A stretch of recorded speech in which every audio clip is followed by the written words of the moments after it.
बिस्मिल्लाहिर्रहमानिर्रहीम अस्सलाम वालेकुम खुशामदीद अहलन व सहलन कैफ़ा हालुका। Welcome back my YouTube channel mix plate planet. तो व्यूअर्स, बाज़ औक़ात कुछ खाने को दिल चाहता है ऐसा कि जो कुछ अलग हो। खाने बनाने का दिल नहीं चाहता, इतना टाइम नहीं होता, या बाज़ औक़ात दिल चाहता है कोई ऐसी रेसिपी चटपटी सी बनाए जिससे मूड और माहौल दोनों खुशगवार हो जाएं। तो ऐसी ही आज मैं बहुत ज़बरदस्त और यूनिक सी रेसिपी लाई हूँ जिसे आप बहुत आसानी से बना सकते हैं और जो बहुत ही मज़ेदार और यूनिक रेसिपी है जिसे आप रोटी से, पराठे से खा सकते हैं, जिसे आप राइस के साथ खा सकते हैं, किसी भी सालन के साथ, दाल के साथ एंजॉय कर सकते हैं। तो बहुत ही ज़बरदस्त और मज़ेदार रेसिपी बनने वाली है। बहुत इजी है, बहुत कम वक्त में आसानी से बन जाती है। तो आखिर तक साथ रहिएगा, वीडियो स्किप नहीं कीजिएगा। वीडियो पसंद आए तो लाइक कीजिएगा, शेयर कीजिएगा अपने सभी दोस्तों के साथ, अपने फैमिली मेम्बर्स के साथ। और मेरे चैनल को अगर अभी तक सब्सक्राइब नहीं किया है तो जल्दी से सब्सक्राइब कर लें ताकि जो रेसिपीज़ आपको देखने से रह गई हैं वो आप देख सकें और उससे एंजॉय कर सकें और उससे फ़ायदा उठा सकें।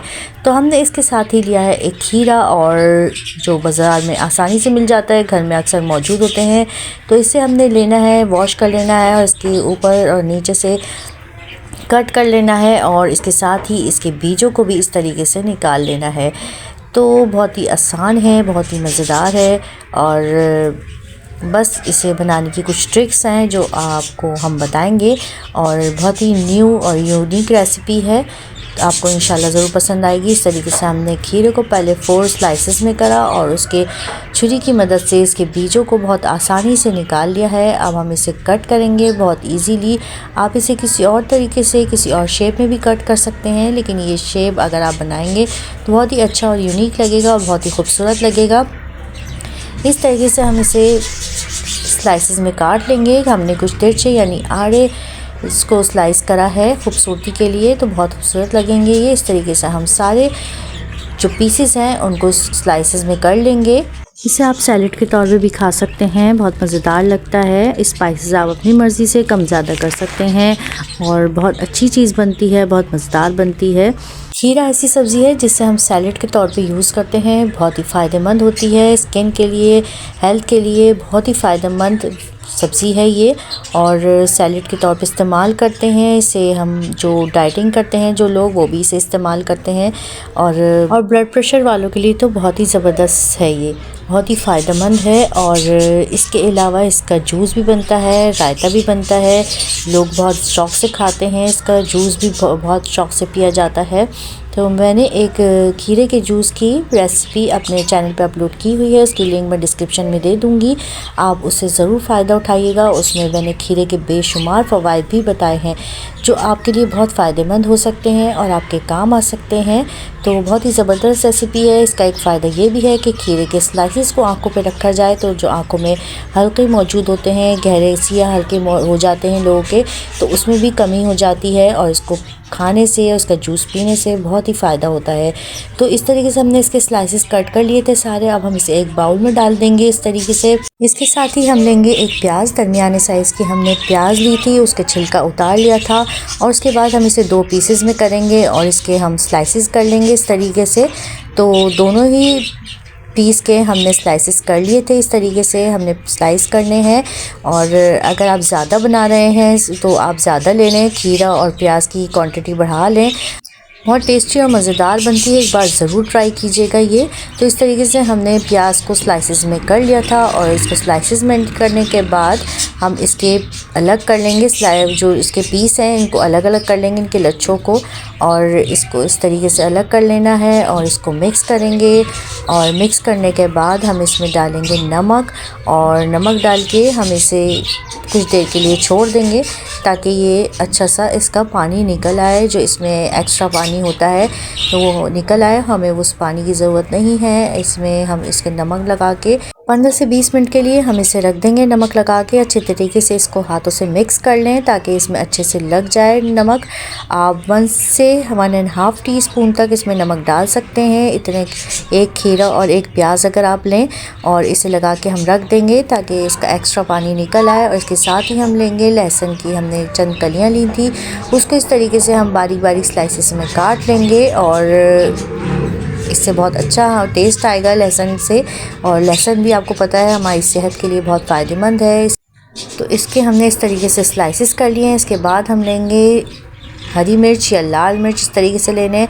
अगर लाल मिर्च हो तो बहुत ही अच्छा है, ग्रीन के साथ रेड का कंट्रास्ट बहुत अच्छा लगता है। तो ग्रीन जब खीरा बनेगा, उसकी रेसिपी बनेगी तो उसमें रेड मिर्च जब नज़र आएगी तो बहुत ही खूबसूरत लगेगी। तो इस तरीके से मेरे पास लाल मिर्च थी तो मैंने एक लाल मिर्च ले ली है और एक हरी मिर्च ले ली है। आप रेड भी ले सकते हैं और ग्रीन भी ले सकते हैं।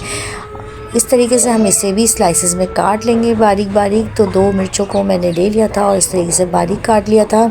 हरी मिर्च भी हमारी सेहत के लिए बहुत फ़ायदेमंद होती है। एक हरी मिर्च रोज़ खानी चाहिए, विटामिन सी के हासिल करने का बहुत अच्छा ज़रिया भी है। लेकिन हर चीज़ को लिमिट से खाना चाहिए, एतदाल में खाना चाहिए। ज़रूरत से ज़्यादा किसी चीज़ का इस्तेमाल नुकसानदेह हो सकता है। इसके साथ ही हम लेंगे एक छोटा सा बाउल और उसमें हम डालेंगे विनेगर। वाइट विनेगर आपको लेना है, वाइट सिरका, और इसको हम डालेंगे 3 टेबल स्पून। और इसके अलावा हम लेंगे सोया सॉस। तो सोया सॉस हम लेंगे तकरीबन 2 से 3 टेबल स्पून ही इसको भी लेंगे। जितना वाइट विनेगर लें उतना ही हमने लेना है सोया सॉस। तो 3 टेबल स्पून हमने वाइट सिरका लिया है और 3 टेबल स्पून सोया सॉस। और इसके साथ ही हम लेंगे हाफ़ टी स्पून पिसी लाल मिर्च, और इसके साथ लेंगे हाफ़ टी स्पून से ज़रा कम हमने ली है पिसी हुई काली मिर्च। और इसमें डालेंगे थोड़ा सा नमक, काला नमक हमने लिया है इसके जायका। और इसके अलावा थोड़ी सी इसमें ब्राउन शुगर भी ऐड कर सकते हैं आप, उससे उसमें बहुत अच्छा टेस्ट आएगा। ब्राउन शुगर ना हो तो आप इसके अलावा वाइट शुगर भी ले सकते हैं, हाफ़ टी स्पून, नहीं तो आप इसे स्किप भी कर सकते हैं। इसके साथ ही हमने जो प्याज और सिरके में नमक लगा के रखा था, देखिए उससे अच्छा खासा पानी निकल आया है, तो हमने इसको डिस्कार्ड कर देना है।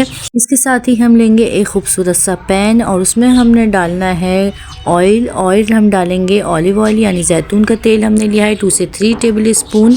और अगर आपके पास नहीं है तो आम कुकिंग ऑयल भी आप यूज़ कर सकते हैं, लेकिन हेल्दी रेसिपी के लिए और सैलड वगैरह की रेसिपी के लिए ऑलिव ऑयल ही यूज़ होता है। तो इसे हम हल्का सा गर्म करेंगे। वैसे भी सेहत के लिए बहुत अच्छा होता है, लोग ज़्यादातर इसी में खाने पकाते हैं।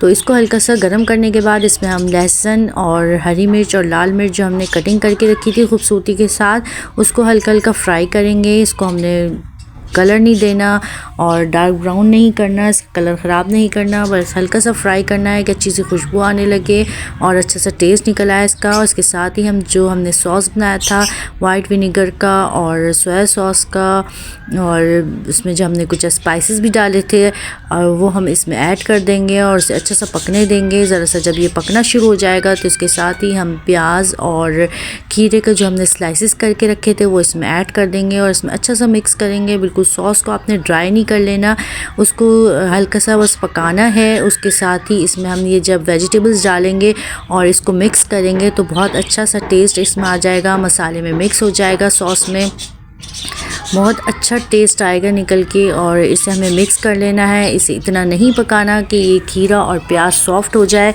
बस हल्का सा पकाना है कि मसाला इसमें अच्छी तरह कोट हो जाए, सॉस इसमें हर तरफ से लग जाए, बहुत अच्छा सा टेस्ट आ जाए। देखें बहुत अच्छा सा पक गया था, सॉस ड्राई हो गया था इतना कि नीचे नज़र नहीं आ रहा था, बस इसमें वेजिटेबल्स में अच्छी तरह से लग गया था। और जूसी सा रहने देना है आपने, बिल्कुल ड्राई नहीं करना इसको, बहुत जूसी सी सैलड बनके तैयार होगी, बहुत मज़ेदार स्पाइसी सी, बहुत मज़ेदार होती है। एक बार ज़रूर ट्राई कीजिएगा, बहुत अच्छा और मज़ेदार टेस्टी होता है ये।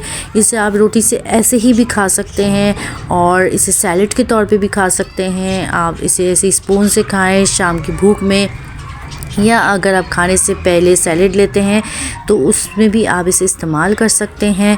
और इसे चावल के साथ खाएं, दाल के साथ खाएं, किसी भी खाने के साथ खाएं, ये बहुत ही मज़ेदार लगता है। तो एक बार आपने ज़रूर ट्राई करना है और अच्छा सा फीडबैक ज़रूर देना है कि ये चीज़ आपको कैसी लगी। ये सैलड आप इसे खाने के तौर पे भी खा सकते हैं, बहुत मज़ेदार लगती है, रोटी से खाएं। कुछ ना हो बनाने के लिए या कुछ मूड ना हो बनाने का तो झटपट आप ये चीज़ बनाएं और इसे रोटी से खाएं, चावल से खाएं, बहुत मज़ेदार लगती है चावलों के साथ भी ये। तो मेरे घर में भी चावल बने हुए थे तो उसके साथ मैंने ट्राई करा, बहुत ज़बरदस्त लगा, बहुत ही मज़ेदार लगी। तो चलती हूँ, दुआओं में याद रखिएगा, अपना बहुत सारा ख्याल रखिएगा। फ़ी अमान अल्लाह, अल्लाह हाफिज़।